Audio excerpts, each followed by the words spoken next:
Hello friends, come with me to know more errors in next 10 sentences. So let us move to find out the errors. Friends, आप first sentence देख रहे हैं, Ram said I and he go to school together. Ram said I and he go to school together. Ram ने कहा, second form आ रही है, I and he go to school together. मैं और वह स्कूल साथ जाते हैं. फ्रेंड्स, यहाँ एक सीक्वेंस की बात आ रही है.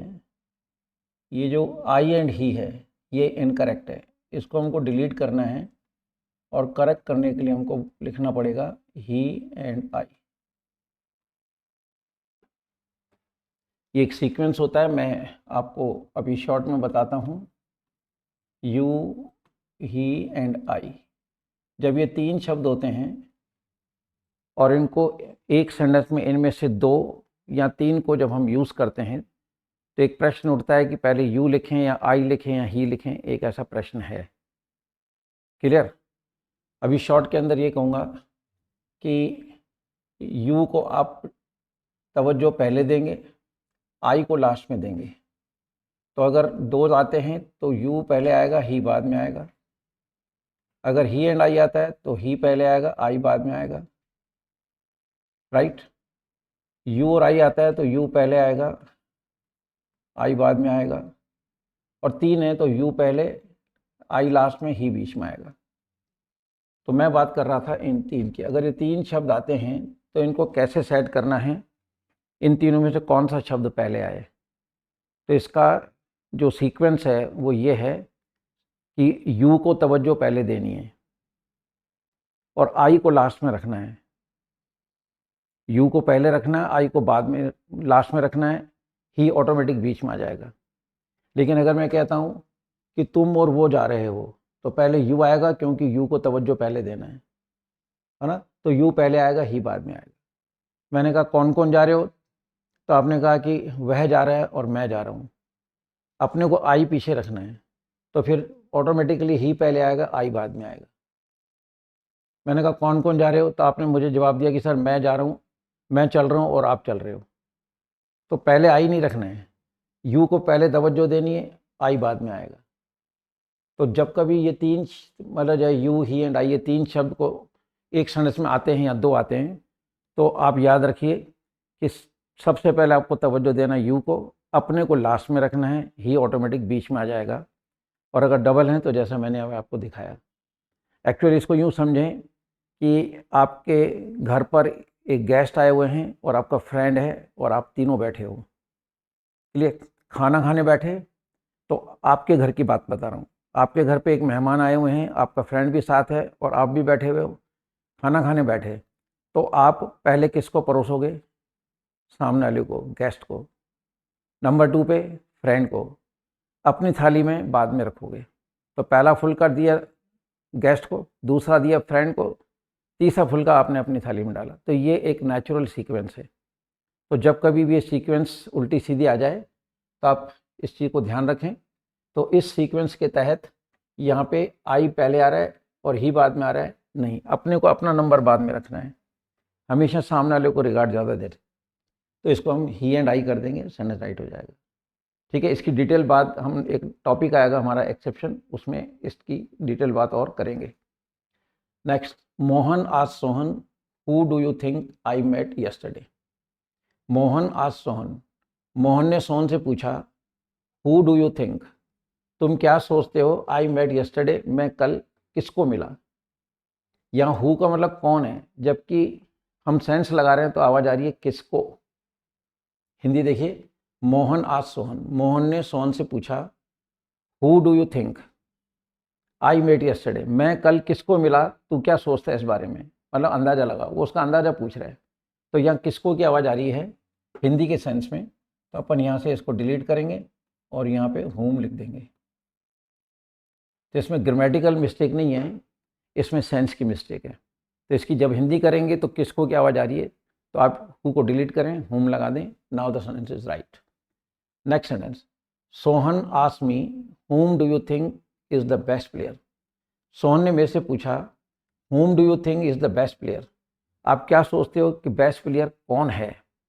कोई टीम आई हुई है, तो हम ये देख रहे हैं, मान लो अपने मैच देखा है, तो उसके बाद अपन बात कर रहे हैं। तो सोहन ने मेरे से पूछा whom do you think is the best player, कि इनमें से कौन बेस्ट प्लेयर है, आप क्या सोचते हो? तो यहाँ आवाज़ कौन की आ रही है, तो यहाँ से हम एम को हटा देंगे, केवल एम को डिलीट करेंगे, क्योंकि हिंदी के हिसाब से इसमें कौन शब्द आ रहा है और कौन को हु बोलते हैं, हुम नहीं। सो हम इसमें से एम को डिलीट कर देंगे। Now the sentence is right. Sohan asked me who do you think is the best player? तुम क्या सोचते हो कौन अच्छा खिलाड़ी है? तो कौन के लिए हमने एम हटा दिया। Now the sentence is right. Next, the man who the students bat. यहाँ बीट स्पेलिंग वही है, लेकिन इसकी सेकंड फॉर्म जो उसका एक्सेंट है, उसका जो उच्चारण वो है bat. First form beat, second bat, third होती है बीटन। तो यहाँ ये सेकंड फॉर्म है, ठीक है। The man who the student beat, sorry, the man who the student bat with sticks. व्यक्ति जिसको विद्यार्थियों ने लकड़ी से मारा, is admitted in the hospital. वो हॉस्पिटल में एडमिट हो गया है। Clear? The man who the students bat with sticks is admitted in the hospital. Hindi देखिए, the man who the student bat. अब यहाँ आवाज़ आ रही है, व्यक्ति जिसको विद्यार्थियों ने लकड़ी से मारा, is admitted in the hospital, उसको हॉस्पिटल में एडमिट कर दिया गया है। ये इज के बाद थर्ड फॉर्म आ रही है, ये पैसिव सेंटेंस है। क्लियर? तो यहाँ पर हम जिसको के लिए फिर हम हुम शब्द लगाएंगे, हु को डिलीट करेंगे एज पर हिंदी। तो हिंदी जब बोलते हैं तो जो सेंस आ रहा है वो जिसको, तो इसलिए हम यहाँ पे हु को डिलीट करके हुम लगा देंगे। Clear? Next sentence, the monitor reported to the teacher that Gopal himself were present there. The monitor reported to the teacher. कोई बात थी जो टीचर ने मॉनिटर से पूछा, या कोई बात हो गई क्लास में, तो मॉनिटर ने टीचर को रिपोर्ट किया that the Gopal himself were present there. Friends, आप देख रहे हैं गोपाल सिंगुलर सब्जेक्ट है, तो यहाँ वर नहीं आएगा, कॉमन सेंस की बात है। डिलीट करके हम वॉज लिख देंगे, सेंटेंस करेक्ट हो जाएगा। ठीक है? तो गोपाल सब्जेक्ट सिंगुलर है, जाहिर है कि वर नहीं आएगा, वॉज आएगा। क्लियर? नेक्स्ट देखिए, seeing the face of the bride all cried out that the bride is much beautiful. Friends, ध्यान से सुने। इसलिए कहा जाता है कि जो इंग्लिश की बुक कोई भी किसी किताब मतलब किसी क्लास में लगाई जाती है, उस किताब का जो मकसद होता है वो ये होता है कि उस लेसन के अंदर जितने भी वर्ड्स हैं और जितने भी सेंटेंसेज हैं, उन सेंटेंस के कंस्ट्रक्शन को समझाना, प्लस उसमें जितने भी वर्ड्स हैं उनके यूज़ को समझाना। तब जाके हम लोग मतलब इंग्लिश को अप टू द मार्क बोल पाएंगे, लिख पाएंगे। वरना स्लैंग में तो सब कुछ चल ही रहे। तो लेकिन जब एरोस्पोर्टिंग की बात आती है तो वहाँ पे फिर वो स्लैंग चीज़ नहीं चलती, वहाँ तो अप टू द मार्क जो प्रॉपर यूज़ है वही मतलब जो अपने को शो करना है। तो seeing the face of the bride, दुल्हन का चेहरा देख के ऑल क्राइड आउट, सब एकदम चिल्ला पड़े that the bride is much beautiful. Friends, एक पार्ट्स ऑफ स्पीच के अंदर एक चीज़ आती है, ये ब्यूटीफुल जो वर्ड आ रहा है, जिस भी शब्द के एंड में एफ आता है वो एडजेक्टिव होता है। Any words with ends in FUL, beautiful, dreadful, useful, तो जिस भी शब्द के एंड में FUL आता है वो एडजेक्टिव होता है। और एडजेक्टिव के पहले कभी भी मच यूज़ नहीं किया जाता, तो हम लोग यहाँ मच को डिलीट करके और वेरी लगा देंगे। एडजेक्टिव के पहले मच नहीं लगता है, वेरी लगता है। आपने सुना है वेरी गुड, मच गुड कभी नहीं होगा, because good is an adjective, good is an adjective, और एडजेक्टिव के पहले वेरी का यूज़ होगा, मच का यूज़ नहीं होगा। अपन बोलते हैं वेरी फैट, मच फैट नहीं होता है कभी भी। वेरी टॉल होगा, मच टॉल नहीं होगा। तो इस चीज़ का आप ध्यान रखें। तो कभी भी कोई एडजेक्टिव आता है तो उसके आगे मच लिखा हुआ है, इट इज़ इनकरेक्ट। आप मच को डिलीट करें, वेरी लगा दें। Now the sentence is right. ध्यान क्या रखना है, एडजेक्टिव के पहले मच नहीं लगेगा, वेरी लगता है, क्योंकि ब्यूटीफुल एडजेक्टिव है तो इसके पहले अपने को वेरी ही लगाना है। Clear? Next, Mohan was very surprise at the news of the death of his uncle. Mohan was very surprise at the news of the death of his uncle who was not sick for a day. Once again, Mohan was very surprised at the news of the death of his uncle, right? Who was not sick for a day. जो कि हिंदी, मोहन बहुत अचंभित था, आश्चर्यचकित था at the news of the death of his uncle, अपने चाचा की, अपने अंकल की मौत को सुनकर। Who was not sick for a day, जो कि एक दिन भी बीमार नहीं थे। कई लोग होते हैं अचानक बैठे बैठे इस दुनिया से चले जाते हैं, तो मोहन अपने अंकल की बात बता रहा है। फ्रेंड्स, यहाँ जो सरप्राइज वर्ड आ रहा है, सरप्राइज जो वर्ड आ रहा है, इसके आगे से हम वेरी हटाएंगे और यहाँ पे अपने को मच करना है।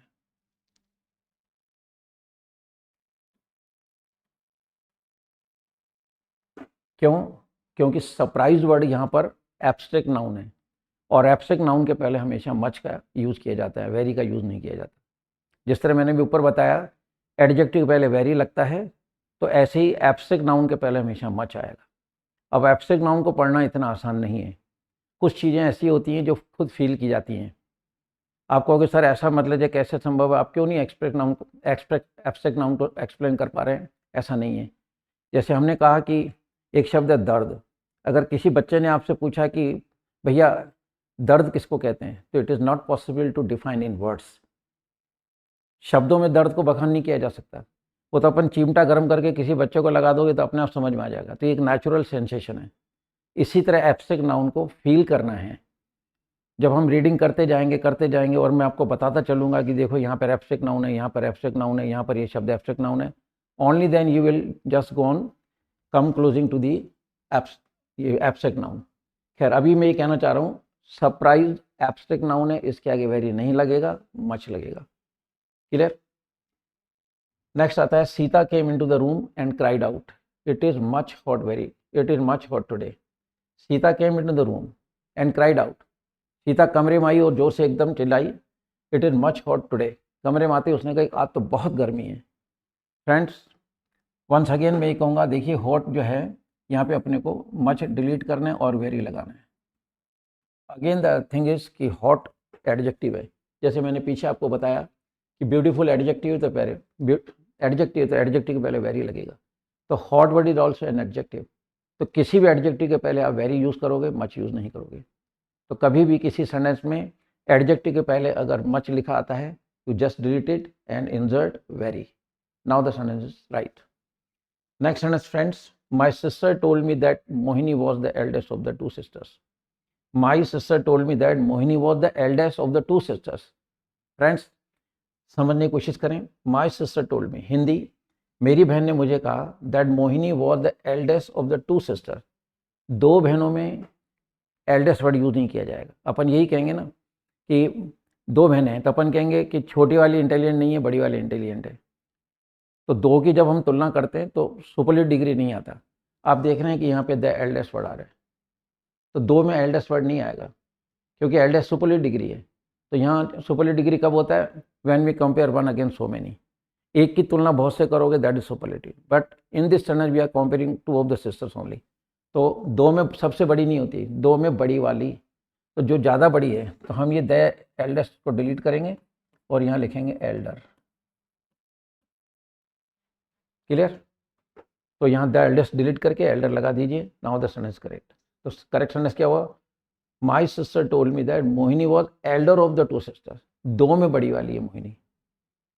Clear? And the very last sentence before you, he is taller than any boy in the class compose 35 students. He is taller than any boy in the class compose 35 students. वह class में है ना किसी दूसरे लड़के से लंबा है, कॉम्पोज 35 स्टूडेंट्स, जो कि क्लास 35 विद्यार्थियों की है। यानी हिंदी ये कह रही है कि एक क्लास में 35 बच्चे हैं, उसमें हम किसी एक पर्टिकुलर बच्चे की बात करके और ये कह रहे हैं कि वो किसी दूसरे लड़के से ज़्यादा लंबा है। फ्रेंड्स, आप देख रहे हैं ये देन आ रहा है। इस देन की वजह से सेंटेंस कॉम्परेटिव डिग्री का है और कॉम्परेटिव डिग्री के अंदर यहाँ पे एनी बॉय नहीं, एनी अदर बॉय। यहाँ पे हमको अदर बॉय इंसर्ट करना पड़ेगा। Now the sentence right. तो he is taller than any other boy, any boy नहीं, any other boy in the class compose 35 students. तो वो कक्षा में जो 35 बच्चे हैं उनमें से वो किसी एक बच्चे से ज़्यादा लंबा है। तो कॉम्परेटिव डिग्री है, तो एनी बॉय नहीं, any other boy. So friends, I hope so कि आपको ये टॉपिक अच्छा लगता होगा और लग रहा होगा, क्योंकि आगे जाके किसी न किसी कॉम्पिटेटिव एग्जाम में आना ही है। So my personal advice to all of you is you please इनको रोज़ देखें, सो दैट आप कभी कॉम्पिटेटिव एग्जाम में ये टॉपिक आए तो वहाँ पर उसको अच्छी तरह से फेस कर पाएँ। और इससे ज़्यादा बड़ी चीज़ ये है कि अगर इतनी मिस्टेक्स आपको रोज़ मालूम पड़ रही हैं तो इट्स वेरी ऑब्वियस कि जब आप इंग्लिश बोलेंगे लिखेंगे, so you are not going to make so many mistakes because you are now close to the mistakes. जब आप ये कॉन्सेप्ट के क्लोज हो जाएंगे तो आपको इंग्लिश बोलने में लिखने में आसानी रहेगी। With this words, good by two all of you. जय हिंद।